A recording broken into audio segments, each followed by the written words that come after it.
vou aqui falar sobre o coração humano, e a gente vai entrar na questão do trono, sempre essa questão dos quatro, né, os quatro guardiães. Né? O coração humano, ele tem 4 câmaras. Né? O livro de Atos é, na verdade, os atos do Espírito Santo, da Ruach HaKodesh sobre a igreja. E ele representa Deus em ação. Tá? Mas nós temos a base, que são os 4 evangelhos que nós temos hoje, que eles têm uma representação, inclusive, dessa base. Mateus, por exemplo, representa Cristo como o leão de Judá, o rei dos judeus. Marcos representa Cristo como o boi trabalhador, que foi condenado e abatido. Nós temos a face, inclusive, lá dos 4 viventes, uma face humana, uma face de chamada às vezes de queruvim, né? De queruv, que é de boi, tá? A face de águia e a face de leão. Marcos, ele representa, então, essa face, né, do boi. Lucas representa o homem ideal, ou seja, o nosso exemplo perfeito de sabedoria humana. João já representa a grande águia voadora em sua visão e os poderes sobrenaturais de Cristo, ligado a essa ascensão. Esses 4 evangelhos, eles são uma fundação sobre a qual Deus ele começou a construir sua comunidade nesses 2000 anos atrás. E essa comunidade, chamada igreja, é o corpo de Cristo ao longo dos tempos. E ela foi dividida nesses tipos de nuances. Né? A gente já conhece essa questão. Né? O Cordeiro Jesus estava no meio do trono. E 4 seres viventes ao redor do trono. 24 anciãos, ou seja, os 12 patriarcas, digamos assim, do Antigo Testamento, que eu compreendo, onde as tribos judaicas elas se referem a seus nomes como patriarcas, e os 12 apóstolos. A gente pode contar esses seres como uma hierarquia, de repente compondo esses 24 anciãos. Tá? Formavam esse anel adicional ao redor do trono. Na caixa torácica humana, há exatamente 10 costelas fixas e 2 costelas flutuantes, tanto no lado esquerdo quanto no lado direito. Olha que interessante isso aqui, pessoal. Lembra da questão das 10, Reino do Sul, Reino do Norte? Olha que profundo isso, né? Então, 10 costelas fixas e outras 2 flutuantes. Mas 12 de cada lado, 24 no total. O nosso corpo humano, ele alude a coisas celestiais, por talvez estranho que pareça para alguns. Né? Na caixa torácica humana, há 10 costelas fixas e 2 costelas flutuantes, tanto no lado esquerdo quanto no lado direito. E isso são 24 costelas que representam os 24 anciãos vestidos de branco. E o coração como trono. E as 4 câmaras do coração e os 4 viventes. Então, quando Jesus habita em seu coração, ele é cercado por 4 câmaras e 24 costelas. Isso reflete com precisão como é o trono no céu. Não é coincidência, Deus ele fez uma tipificação dentro do nosso próprio corpo. Isso é muito lindo. No fundo, isso me emociona, né? E os 4 guardiães no Éden, com uma espada mortal, eles seguem um padrão básico de operação de Deus. Então Deus ele tem 4 guardiães ao seu redor, em Ezequiel e em Apocalipse. Tá? E esses guardiães do Gênesis, né? A gente vai aqui também decodificar, tá? Aí tem Gênesis 3:24. Então ele expulsou o homem e pôs querubins ao oriente do jardim, e uma espada flamejante que se revolvia por todos os lados, tá? Para guardar o caminho da árvore da vida.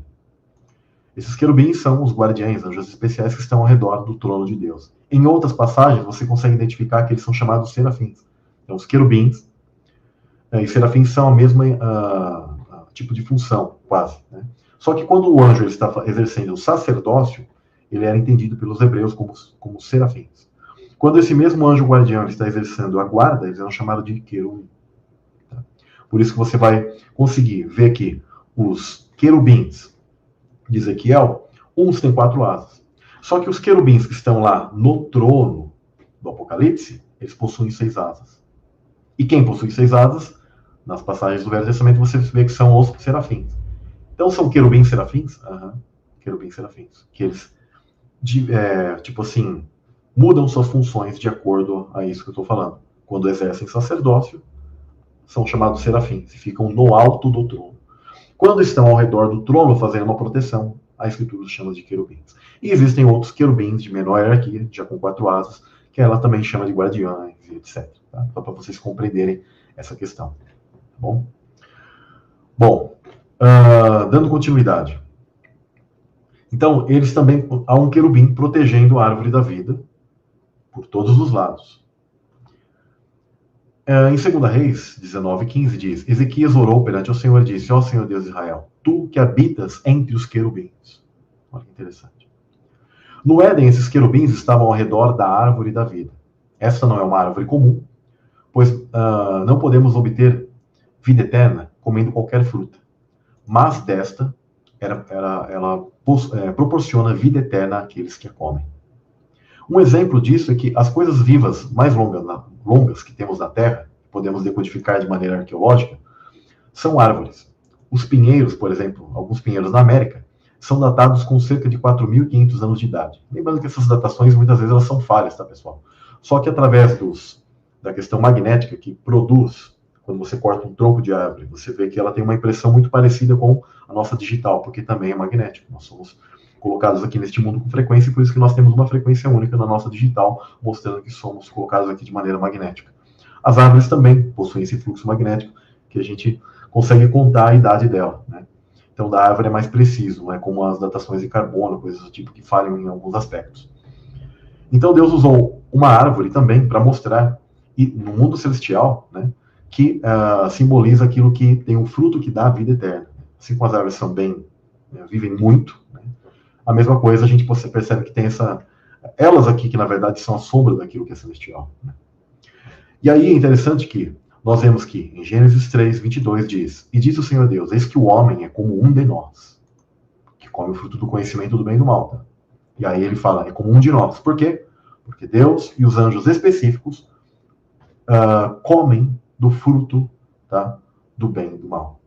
Você fala, o quê? Você está falando, ele é como um de nós. Eles possuem o mesmo tipo de conhecimento. Ele é adquirido ao ingerir isso. Samuel, os seres espirituais não podem ingerir algo, gente. Jesus, ele ingere, nós vamos ceiar lá. Se bem que os pregadores de hoje, eles são negadores de texto, eles dizem que tudo aquilo é simbólico.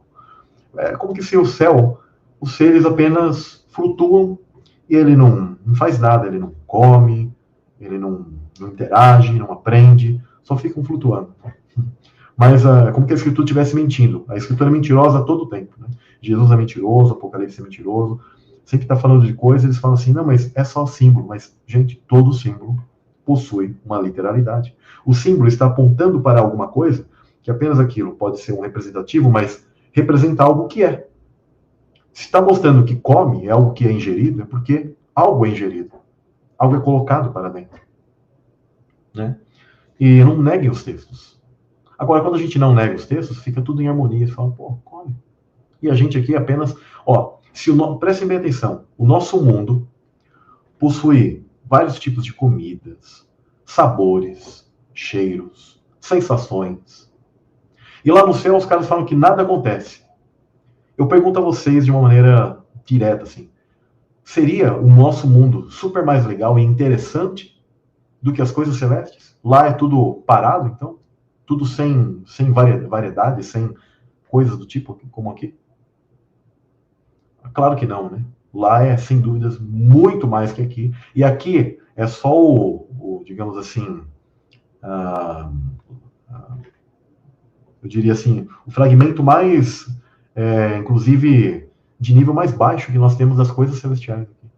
Imagine, as coisas daqui não se comparam com as de lá.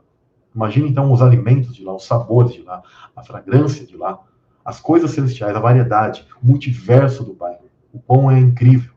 E o pessoal se limita achando que a Terra que possui tantas coisas. E eles dizem, não, os seres lá espirituais não fazem nada. Eles nunca, sabe, como que se limitando o próprio poder de Deus, né, na verdade. Então pensem bem nisso. Então, e ele diz, sabendo bem o mal, ora, para que não estenda sua mão e tome também o homem da árvore da vida, porque o fruto das árvores de vida, inclusive, é plural, tá? Frutos das árvores de vida, no hebraico, no grego. As árvores de vida são muitas. A do conhecimento do bem e do mal é uma única. Tá? Isso é interessante. Coma e viva para sempre. Então, não era para que ele estivesse naquele estado de consciência do qual ele não era preparado, porque ele já tinha ingerido o fruto do conhecimento do bem e do mal, ele ficasse vivendo para sempre naquele estado. Então, ele pega e proíbe. E aí ele coloca o quê? Adão poderia obter uma vida eterna através desse fruto da árvore da vida. Continuar vivendo mais e mais e mais. Só que essa árvore da vida está conectada a Cristo. No entanto, no Éden haviam querubins ao redor do Espírito de Cristo e a árvore da vida. Tá? Da mesma maneira que Cristo, ele está no trono, ele também protege essa árvore da vida, e os querubins também protegem isso. Tá? E aí diz, expulsou, em Gênesis 3:24, expulsou o homem e pôs querubins ao oriente do jardim do Éden. Isso é interessante, ao oriente. Essa entrada fica na questão do sol, ligado ao passado, lembra? Ao oriente, leste. E uma espada flamejante que girava em todas as direções. Mesmo que ali a entrada, ela protege todos os lados. Tá? Para guardar o caminho da árvore da vida. Eles só podiam virar em 4 direções, norte, leste, oeste e sul. Tá? Então tinha que haver 4 querubins guardando aqueles 4 caminhos. Então lá é mencionado sobre essa espada flamejante que girava, mas com certeza, como há 4 lados, haviam também 4 querubins nesses lados celestiais da árvore, tá? Agindo como guardiães que estavam ao redor dessa árvore da vida. Tá? Dessa região onde tem essas árvores de vida, para guardar esse caminho. E é interessante que uma árvore comum ela é fixa num lugar. Ela não tem um caminho, o que implica movimento. A árvore da vida que estava no centro desse jardim do Éden, a mais importante, agora ela foi movida para o leste. Então ela se moveu. E Cristo, ele é a atração de tudo que há no Éden. Ele se move para essa borda chamada passado, ou oriente, e ele é a porta para a qual todas as coisas agora estão sendo puxadas. É um retorno, né, pessoal? Por isso que tudo a Escritura fala do leste, onde a face fica para o leste. Cristo, ele conectou como uma espécie de dobra, eu não separei aqui minha lousa, mas uma espécie de dobra de espaço-tempo. Tudo agora converge nele, e tudo, o passado e o futuro, tudo está nele. Então ele pegou e dobrou o espaço-tempo nele. Tudo converge nele. Por isso que ele diz, eu sou o caminho, a verdade e a vida. Ninguém vai ao Pai, ninguém vem ao Pai, senão por mim. Somente Jesus tem uma maneira de nos salvar. Ninguém mais pode fazer isso. É ele que se conecta ao trono do Criador. Por isso que ele está à direita do Eterno. Tá? E ele é o que dá esse caminho, esse acesso ao centro. É ele que vai outorgar as coisas para cada um de nós. Tá? Então sempre há esses 4 guardiães, não tem como você querer escapar. Esses guardiães do centro. No Antigo Testamento havia uma espada flamejante que matava você se você se aproximava de Deus. Essa espada, ela representa a ira de Deus contra o pecado. E a exigência da instrução, ou chamada lei, que toda alma que pecasse tinha que morrer. Deus, ele não deixa o pecado entrar em sua presença. Então, quanto mais você vai ser chamado ao centro, mais perfeito e mais puro você vai ter que ser. Samuel, mas existem níveis de perfeição e pureza lá? Sim. A pureza, os níveis de fidelidade. Os níveis de fidelidade que esses seres vão alcançar, eles vão o quê? Entrar num estado de pureza maior que outros. Assim separa as hierarquias. Porque mesmo que elas não tenham pecado, só que existe um nível de fidelidade, de dedicação maior. E quanto mais puro elas vão o quê? Igual os elementos lá, vocês viram, pessoal? Terra, água, ar, fogo. Ou seja, vai ficando em algo mais poderoso e sublime. Por isso que o fogo de Deus, ligado a essa santidade, essa parte mais perfeita, os seres, por exemplo, demoníacos, eles não suportam, que é a questão da espada, que chega a ferir o corpo angelical. Que é de fogo também, mas, por isso que tem os anjos das serpentes flamejantes, são chamados serafim, o termo serafim é como serpente flamejante. Mas quanto mais puro, e esses seres já não estão mais puros, por isso que os demônios sofrem com a espada do Eterno. Que ela é poderosa, ela fere esses seres. E esses seres serão consumidos em um tipo de lago de fogo, que tem essa natureza pura de Deus, onde eles serão consumidos ali. Por isso que a Escritura chega a dizer que eles, inclusive, chegarão a deixar de existir. Porque eles sofrerão ali por tudo que fizeram e ainda chegarão a deixar de existir.